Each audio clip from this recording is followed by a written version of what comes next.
do the work for us behind the scenes every day. It truly takes a village. All right, and that one, we'll get started. We'll donate them, Lou. Amber, with the status of labor talks with so many free agents, with an expansion draft, do you have any idea what this offseason might even look like? And if you don't, how do you kind of... What if I told you the Indiana Fever's 2026 roster has already been secretly planned, and it's unlike anything the WNBA has ever seen? Whispers have turned into a thunderous roar, all because of an alleged leak from inside the Fever organization that reveals a super team so stacked it threatens to shatter the league's landscape. This isn't just about building around Caitlin Clark. It's about assembling a dynasty with audacious, almost unbelievable moves that were meant to remain hidden. But before we dive into the specifics, we need to understand the context. The WNBA has never seen anything quite like this. Not the Mercury's dominance in the 2000s, not the Sparks championship runs, not even the recent dynasty attempts by Las Vegas or Seattle. What the Fever are allegedly planning goes beyond traditional team building. It's a complete reimagining of what's possible within the league structure. A gamble so massive it could either cement their legacy forever or become the most spectacular failure in professional basketball history. For years, the Fever faithful yearned for a true contender. The franchise, once home to legends like Tama Catchings, had fallen on hard times.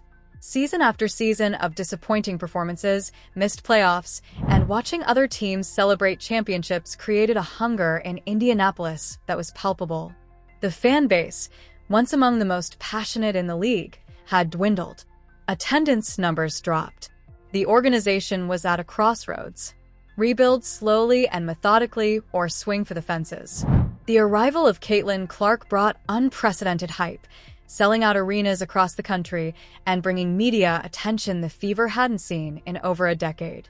Clark's rookie season exceeded even the most optimistic projections. Her logo, three-pointers, no-look passes, and competitive fire ignited not just Indianapolis, but basketball fans worldwide. Merchandise sales skyrocketed. Television ratings for Fever games tripled. The Clark effect was real, tangible, and transformative. But behind the scenes, something far more ambitious was brewing. We're talking about a clandestine operation, a blueprint for dominance meticulously crafted by the Fever's front office. A plan designed to ensure not just one championship, but an era of undisputed reign. The goal wasn't just to support Clark. It was to create an unguardable, unstoppable force. And the first piece of this shocking puzzle involves a name that will leave many scratching their heads in disbelief. Imagine Sophie Cunningham, known for her relentless hustle and clutch shooting, not just as a complementary piece, but as a foundational cornerstone. The leaked documents suggest a brazen pursuit of Cunningham for 2026 free agency, aiming to pair her sharp shooting and defensive tenacity directly with Clark's playmaking. This isn't just a smart signing.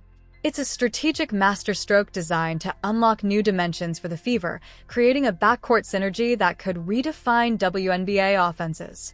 Cunningham's career trajectory makes her the perfect target. A proven winner with Phoenix, she's developed into one of the league's most reliable three-point threats while maintaining an edge that intimidates opponents. Her grit and experience would be the perfect counterpoint to Clark's dazzling creativity, making a formidable duo. But there's more to this signing than just basketball fit. According to the leaked documents, the Fever have been quietly cultivating a relationship with Cunningham's representation for over 18 months. Secret meetings in neutral cities, casual dinners that appeared coincidental, even strategic social media interactions designed to plant seeds. The courtship was so subtle, so professionally executed that Phoenix's front office apparently had no idea they were in danger of losing one of their key contributors. The financial package allegedly offered to Cunningham is eye-watering. A max contract extension that would make her one of the highest-paid guards in the league. But the Fever sweetened the deal with something even more valuable. A promise of legacy. They sold her on the vision of being the Robin to Clark's Batman, the Pippen to her Jordan, the Klay Thompson to her Steph Curry. They promised championships, plural, and painted a picture of a dynasty where her role would be immortalized in WNBA history. The signing would also send shockwaves through the league's competitive balance. Cunningham's ability to space the floor would give Clark unprecedented room to operate. Defenses would face an impossible choice: collapse on Clark and leave Cunningham open for deadly three-pointers, or respect Cunningham's shooting and watch Clark dissect them with her passing and scoring. It's a pick-your-poison scenario that coaches would have nightmares about. But that wasn't the whole story. The alleged roster doesn't stop at Cunningham. Rumors indicate the Fever secretly targeted another elite talent, a dominant force inside who would give them an unparalleled presence in the paint. This player, a reigning MVP candidate hypothetically for 2026, was seemingly courted through back channels, a move so discreet that it completely flew under the radar of every other WNBA franchise. While the leaked documents don't explicitly name this player, perhaps intentionally redacted or kept in code names, league insiders have been frantically speculating. Is it a versatile forward who can stretch the floor and protect the rim? A traditional post player who dominates the glass and provides a physical presence the Fever have lacked? Or perhaps a two-way star who can score at all three levels while anchoring the defense? What we do know from the leak is the compensation package discussed. We're talking about a supermax deal, the kind of contract that requires creative salary cap maneuvering and potentially sacrificing depth for star power.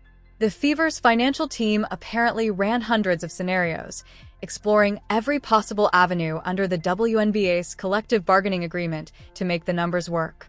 The sheer audacity of securing such a high-caliber player to pair with Clark and Cunningham paints a picture of a team built for an almost unfair advantage. This wouldn't just be a big three. It would be a perfectly balanced triumvirate covering all aspects of the game. Elite playmaking and shooting from Clark, defensive intensity and perimeter shooting from Cunningham, and a dominant interior presence from this mystery superstar. Sources suggest the Fever may have offered additional incentives beyond salary, equity stakes in team ventures, guaranteed post-career positions within the organization, even input into coaching decisions and roster construction. These are the kinds of promises that blur traditional lines in professional sports, raising questions about competitive fairness and league oversight. This leads us to the mastermind behind it all, the Fever's GM. The alleged exposure paints a picture of a general manager willing to play high-stakes chess, making moves that are both brilliant and some might argue shockingly premature to be revealed. The strategy involved aggressive cap management and perhaps even controversial promises to secure these stars well in advance, gambling on a future that now, thanks to this leak, stands exposed for the world to see. This GM, who took over the Fever's basketball operations just 3 years ago, came with a reputation as an innovative thinker. A former player turned executive, they understood the game from multiple perspectives, but more importantly, they understood modern sports business, the value of star power, the importance of market timing, and the willingness to take calculated risks that others wouldn't dare attempt. The leaked internal memos reveal a leader who studied NBA super team formations obsessively. From the Heat's Big Three to the Warriors' Dynasty to the Nets' attempted super team, every case study was analyzed for lessons. What worked? What failed? How could the WNBA's different structure and salary cap be leveraged differently? The research was exhaustive, almost academic in its thoroughness. But there's a darker element to consider. Some of the exposed communications suggest the GM may have been tampering with players still under contract with other teams. A serious violation of league rules that could result in massive fines, loss of draft picks, or even forced resignation. The timing of certain conversations, if proven accurate, would be damning evidence of negotiating with players before permissible free agency windows. It's a move that showcases an executive desperate for a championship, willing to push every boundary imaginable. The question becomes, is this visionary leadership or reckless gambling with the franchise's future? The answer may determine not just the Fever's fate, but potentially reshape how aggressive front offices can operate league-wide. The GM's previous moves now seem like chess pieces being positioned for this ultimate gambit. Trading away future assets, declining to match certain offer sheets, and making seemingly puzzling roster decisions. All of it suddenly makes sense in the context of clearing cap space and maintaining flexibility for this massive 2026 push. The fallout across the WNBA would be immediate and seismic. Rival GMs are allegedly scrambling, facing the terrifying prospect of this super team materializing. Emergency meetings have been called. Front offices that thought they were in a good position for 2026 and beyond suddenly find themselves questioning everything. Fans are in an uproar, some ecstatic at the prospect of an unstoppable fever, others decrying the formation of a super team that could tilt the league's competitive balance for years. Social media has exploded with debates about competitive par, the spirit of competition versus entertainment value, and whether the WNBA should implement stricter rules to prevent such concentrations of talent.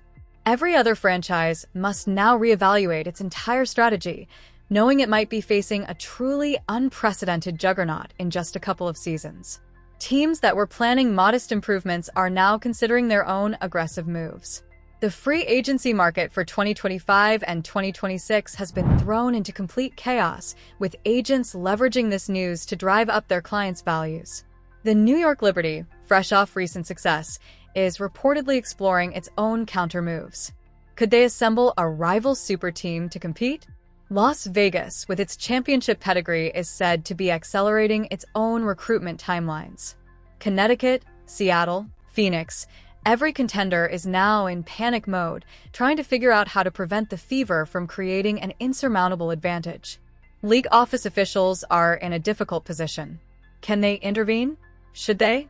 The WNBA has always prided itself on competitive balance. But if all moves are technically legal, what grounds do they have to prevent this super team formation? Commissioner's office insiders suggest heated debates about potential rule changes, but any modifications would need approval from team owners and the players' union, both groups with competing interests. Television networks are reportedly thrilled. The potential for a dynasty, villain narratives, and David versus Goliath storylines represents pure gold for ratings and storylines. ESPN, CBS, and other broadcast partners are already envisioning promotional campaigns around the Fever's potential dominance and the league's fight to stop them. Smaller market teams are particularly terrified.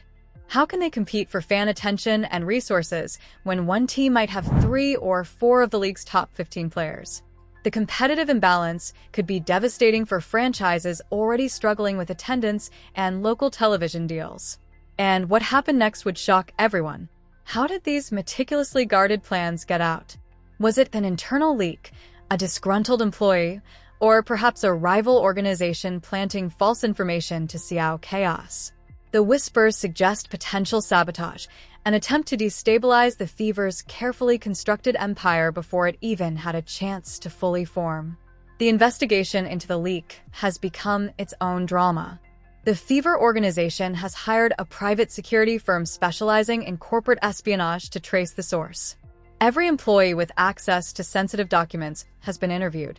Digital forensics experts are combing through servers, examining metadata on leaked files, and tracking unusual data transfers. Initial theories pointed to a disgruntled assistant GM who was passed over for promotion. This individual with access to high-level strategic documents supposedly felt undervalued and unappreciated. But that narrative crumbled when the assistant provided an airtight alibi and their digital fingerprints were nowhere on the leaked materials. The next suspect was a rival team scout who had briefly worked in the Fever organization. Could they have maintained access to internal systems? Did they steal documents before leaving? But again, the evidence didn't support this theory. The leaked materials contained information from meetings held months after this person's departure. A more sinister possibility has emerged. What if the leak was internal but orchestrated by someone within the organization who disagreed with the super team strategy? Perhaps a coach or